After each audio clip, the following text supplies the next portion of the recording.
So hello guys, welcome back to my channel. तो दोस्तों, आज थी फिन निफ्टी की एक्सपायरी और आज हमने किया है 2800 का लॉस। कल भी हमें लॉस हुआ था 4600 का, उससे पहले हमें अच्छा खासा प्रॉफिट हुआ था। और मैंने आपको शीट दिखाई थी अपनी, जो हम 6000 के कैपिटल को आगे लेके जा रहे हैं। लेकिन कहीं ना कहीं आज मार्केट इजी थी ट्रेड करने के लिए, लेकिन कहीं ना कहीं कुछ दिन ऐसे होते हैं जब आप पैसे नहीं कमा पाते हैं। और मुझे एक कमेंट भी आया है कि मैं थोड़ा सा फास्ट बोलता हूँ, तो अब मैं कोशिश करूंगा थोड़ा स्लो बोलने की, ताकि शब्द आपको पूरे समझ में आए। बात करते हैं अब एनालिसिस की। फिर निफ्टी की भी बात करेंगे कि क्या क्या गलती हुई लास्ट में। एक्चुअली जीरो टू हीरो बनना चाहिए था 20,600 की कॉल, लेकिन मार्केट सुप्रीम है जैसा कि मार्केट ने दिखाया, और लास्ट में मार्केट ने ट्रैप कर दिया। उसके बाद मैंने एनालिसिस करने की कोशिश करी कि मार्केट में कहाँ गलती हुई, फिर मेरे को फाइनली समझ में आई कि मेरी गलती की कहाँ पे मैं चूक रहा था। हालांकि बाइंग साइड अगर आप देखोगे, पुट साइड हमारा पैसा बना, बाइंग साइड पैसा नहीं बना, जबकि मार्केट बाइंग साइड अच्छी खासी एंड में रैली करा, फिर भी पैसा नहीं बना। तो ऐसे दिन आते हैं कि कभी कभी, हालांकि एक पॉइंट ऑफ टाइम पे मैं 6100 के प्रॉफिट में था। कहीं ना कहीं मैंने 20,600 की कॉल का जीरो टू जीरो ट्रेड लिया था, कुछ 1800 क्वांटिटी, ₹7 पे। ₹14 हो भी गया था वो, लेकिन मैं थोड़ा सा लालची हो गया इस कैंडल पे। ये कैंडल जब आई थी ₹14 हो गया था, तो मुझे लगा था मार्केट यहाँ तक जाएगा और 20-25 रुपए पे निकालेंगे इसे। लेकिन कहीं ना कहीं मार्केट में वो फिर ₹10 बुक करना पड़ा मुझे। 6100 का प्रॉफिट बुक हुआ वो, वहाँ पे 11,000 का स्क्रीन में दिख गया था।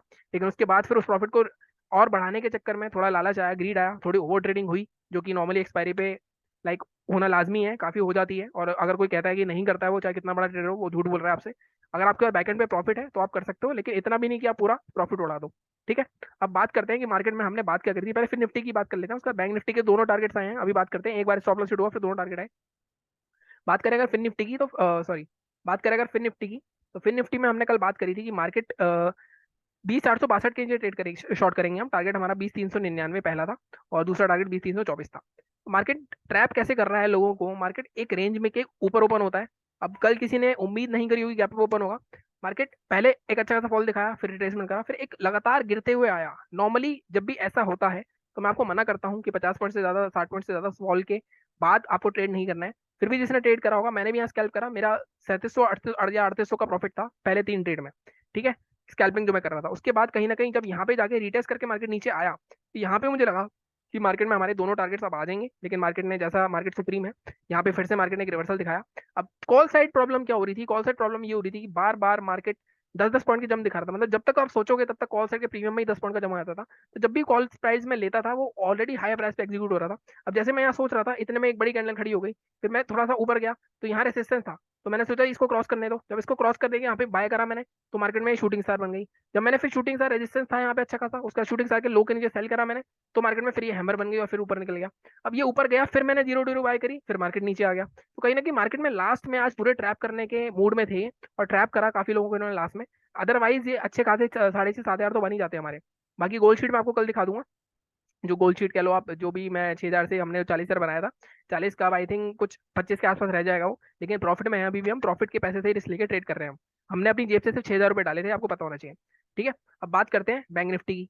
उसके बाद बैंक निफ्टी के बाद फिर बात करेंगे निफ्टी की। बैंक निफ्टी में अगर बात करें तो हमने क्या बात करी थी, हमने बात करी थी कि मार्केट में हम 45,850 के लिए शॉर्ट करेंगे। टारगेट 760 और 645 थे। अब यहाँ पे 850 के नीचे, अब यहाँ पे बहुत अच्छा रेट था, पहली बार आया, रिट्रेस करा, यहाँ पे आपको इमीडिएटली ट्रेड ले सकते थे क्रॉस होने पे। टारगेट आपका पहला टारगेट आया। बट अब जिसने, जैसे मैंने आपको हमेशा बोला है कि अगर आपको पहले टारगेट के बाद लॉस नहीं करना, आप या तो वहां पे अपना कॉस्ट पे निकलोगे, या आप यहाँ पे 2/3 प्रॉफिट बुक करोगे, छोड़ दोगे क्वांटिटी। रिट्रेसमेंट आया, कुछ लोगों का स्टॉप लॉस भी हुआ होगा। उसका जिसने री एंट्री करी दोबारा, उसको अच्छे खासे दोनों टारगेट मिल गए। तो इस तरह से आपको यहाँ पे ट्रेड करना था। ठीक है। बात करें निफ्टी की, तो निफ्टी में क्या हुआ। अगर निफ्टी की बात करते हैं, तो निफ्टी में 19,643 के लिए शॉर्ट करना था। अगेन यहाँ पे कोई भी ट्रेड नहीं बनता था आपका। क्यों नहीं बन रहा था, क्योंकि मार्केट ऑलरेडी 50 से पॉइंट से ज्यादा का फॉल करते हुआ आ रहा था। तो यहाँ ये हमेशा एसेट हंटिंग ट्रेड होते हैं, ट्रैपिंग ट्रेड होते हैं। तो मार्केट ने वही हुआ, ट्रैपिंग करी, तो हमारे यहाँ पे निफ्टी में कोई भी ट्रेड नहीं बना था लेवल्स के हिसाब से। अब हम बात करते हैं कि कल क्या हो सकता है। कल है वेडनेसडे। देखो वेडनेसडे हमेशा जब भी मार्केट में अच्छे खासे मूवमेंट हो जाते हैं 2 दिन, तो कहीं ना कहीं प्रीमियम ईटिंग के दिन होते हैं। तो प्रीमियम ईटिंग से बचना है आपको, कि प्रीमियम मीटिंग में ना फंस जाओ आप। ठीक है। तो ये चीज आपको ध्यान से देखना, हमेशा कभी भी देखना, वेडनेसडे के लास्ट घंटे में बहुत ज्यादा प्रीमियम खाए जाते हैं। अगर मैं डेली चार्ट पे जाके देखूं, तो बैंक निफ्टी में अगर आप देखोगे, ऑलमोस्ट यहाँ पे एक दो रेंज चल रही है। यहाँ पे ये अपर लेवल मार्क कर लो इसका, और ये अब आप लोअर लेवल मार्क कर लो, जो हमने कल बात करी थी कि मार्केट यहाँ तक आ सकता है। तो यहाँ पे एक सपोर्ट लिया, अब इस रेंज के ऊपर या नीचे ही एक अच्छा मूवमेंट आएगा, इससे पहले नहीं आएगा। अब मार्केट ने देखो ये वाला जो हाई था, इसका सपोर्ट लिया है आज, और मार्केट ने अच्छी रिकवरी करी है। तो कहीं ना कहीं मार्केट में बाइंग प्रेशर पे बंद हुआ है मार्केट। ठीक है। तो अब यहाँ पे ये दो लेवल्स हैं। अब इंट्राडे के लेवल देख लेते हैं, 15 मिनट के चार्ट पे चलते हैं। देखो, बाइंग आपकी इस जोन के ऊपर हो सकती है आराम से, इजीली। 45,950। नॉर्मली मैं आपको मना करता हूँ, जैसा कि आपको साइकोलॉजिकल लेवल के आसपास, बट यहाँ पे आप इजीली ट्रेड कर सकते हो, क्योंकि ऑलरेडी मार्केट में मल्टीपल टाइम टेस्ट सपोर्ट था, मल्टीपल टाइम टेस्ट है। अगर मार्केट यहीं कहीं बीच में ओपन होता है तो 45,950 के ऊपर बाय कर सकते हो। टारगेट आपका, लेकिन टारगेट यहाँ पे छोटे हो जाते हैं। जब भी आप 950 के ऊपर बाय करोगे तो पहला टारगेट आपका हमेशा 46,050 के आसपास का रहेगा। ठीक है, इसके ऊपर निकलता है तो ये जोन निकलने के बाद एक अच्छी शॉर्ट कवरिंग आएगी। हो सकता है लास्ट में आए कल। पहला टारगेट आपका ये जो बड़ी सी सेलिंग दिख रही है, आपको 46,150 तक के टारगेट मिल जाएंगे। यहाँ से फिर से सेलर्स एक्टिवेट हो सकते हैं। यहाँ पे एक चीज और देखना, यहाँ पे एक अच्छी खासी ट्रेंड लाइन आ रही है 2-3 दिन से जो बन रही है। तो यहाँ पे ये 46,050 को अगर ब्रेकआउट कर दिया तो आपको हो सकता है ये वाले जोन शॉर्ट कवरिंग में मिल जाए। तो कल प्रॉफिट बुक करना, पहले टारगेट पे तो आधी क्वांटिटी बुक करनी ही होती है, उसके बाद इस तरह चलना।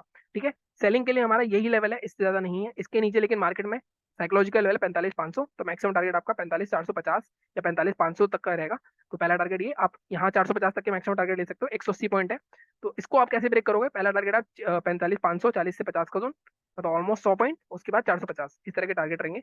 Market gap up gap down हो गया, देखो गैप अप, मार्केट रोज गैप अप हो रहा है, नीचे गिर रहा है। अगर मार्केट यहाँ गैप अप ओपन होता है कल, सेलर जोन तो है, लेकिन 3-4 बार यहाँ पे सेलर आ चुके हैं, हो सकता है कल ये ना हो, तो थोड़ा कंसोलिडेट होकर ब्रेकआउट हो तो आप बाय कर सकते हो इस टारगेट के लिए 46,350 तक के लिए।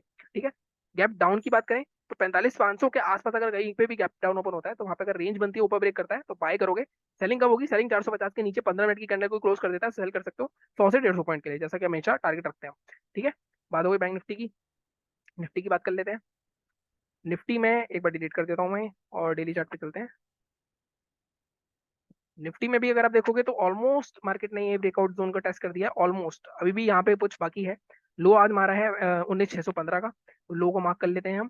ठीक है, अब यहाँ पे हाई को कैसे मार्क करते हैं? हाई का ये वाला जोन मार्क कर लेते हैं, ये जो मल्टीपल टाइम टेस्टेड है। आज की हाई को के आसपास ही आएगा ये जोन। ठीक है, अब 15 मिनट के चार्ट पे चल के यहाँ पे देख सकते हो आप कि मार्केट कहाँ तक जा सकता है। देखो, सेलिंग करनी है आपको, कहाँ करोगे? 19,600 के नीचे नहीं करते हम कभी भी, हम करेंगे 19,580 के नीचे। ठीक है, 590 के नीचे सेल करेंगे। टारगेट आपके क्या रहेंगे? टारगेट आपका फर्स्ट रहेगा 553 का, ये वाला जोन जो है। सेकंड टारगेट आपका रहेगा ये वाला जोन जो है आपका 509 का। तो यहाँ पे 100 पॉइंट मिल सकते हैं आपको आराम से इजीली। बाइंग कहाँ करनी है आपको? देखो, बाइंग के लिए यहाँ पे भी एक बहुत ही स्ट्रॉन्ग ट्रेंड लाइन देखो बनती हुई दिख रही है आपको, बार बार एसेसन ले रहा है इसको। ये ब्रेक करेगा, इसके बाद ये वाला ब्रेक होगा, लेकिन यहाँ पे प्रीवियस स्विंग ये है हमारा 770। तो मैं इस लेवल को थोड़ा सा एडजस्ट करूंगा, मैं इसको लेकर जाऊंगा आपके इस जोन के आसपास, 19,720 के आसपास ले जाऊँ। 19,720 के ऊपर बाय कर सकते हो। टारगेट आपका फर्स्ट रहेगा 19,780 का। सेकंड टारगेट आपका रहेगा ये वाला जोन 19,823 का। तो ये दो टारगेट आपको मिल सकते हैं। कल सेकंड हाफ में मुझे लग रहा है शॉर्ट कवरिंग आ सकती है, अगर मार्केट फर्स्ट हाफ में इसी रेंज में कंसोलिडेट करता रहा, तो इस हिसाब से आपको ट्रेड करना है। ठीक है, तो ये हो गई हमारी आज की एनालिसिस। बाकी मैं कोशिश करूंगा कि अब थोड़ा स्लो ही बोलूं, क्योंकि कहीं ना कहीं थोड़ा तेज मुझे भी लग रहा है, ऐसे तो कई बार मैं सुनता हूँ वीडियो में, फिर भी धीरे धीरे वो स्लोनेस होगी। बाकी चैनल को इसी तरह सपोर्ट करते रहो, लाइक करो, शेयर करो, सब्सक्राइब करो। Thank you so much.